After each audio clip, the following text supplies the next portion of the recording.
జయశంకర్ భూపాల్పల్లి జిల్లా మహదేవ్పూర్ మండలంలోని మేడిగడ్డ దిగువన కొత్తగా ఏర్పాటు చేసిన ఇసుక రీచ్లలో ఇసుక డంపింగ్ పనులను అంబట్పల్లి గ్రామస్తులు అడ్డుకున్నారు. మేడిగడ్డ బ్యారేజ్ దిగువన ఇసుక రీచ్లను ప్రభుత్వం గుర్తించి సొసైటీలకు అప్పజెప్పింది.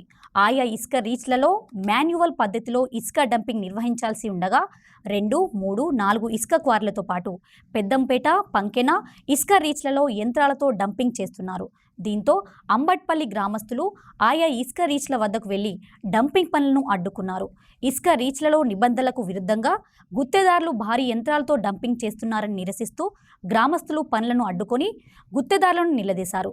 తమకు ఉపాధి కల్పించే వరకు ఇసుక డంపింగ్ నిలిపివేయాలని కోరారు. ఈ ఇసుక క్వారీల్లో కూలీలకు ఉపాధి కల్పించకుండా గుత్తేదారులు ఇష్టానుసారంగా వ్యవహరించడం పట్ల గ్రామస్తులు ఆవేదన వ్యక్తం చేస్తున్నారు. డంపింగ్ పనిలో ఉపాధి కల్పించాలని డిమాండ్ చేశారు.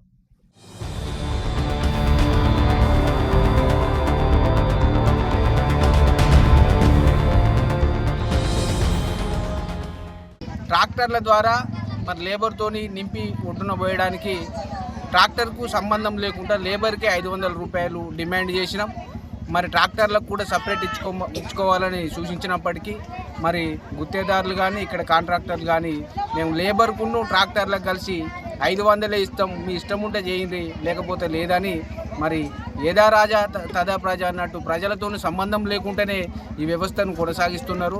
ఇటువంటిది మానుకొని మరి అంబట్పల్లి గ్రామంలో మరి క్వారీ 2, 4, 3 ఈ 3 క్వారీలలో మరి ప్రజలతోని మరి సంబంధం ఉన్నప్పటికీ ప్రజలకు సంబంధం లేకుండానే మిషన్లతోని ఈరోజు డంపింగ్ చేస్తూ ఉన్నారు.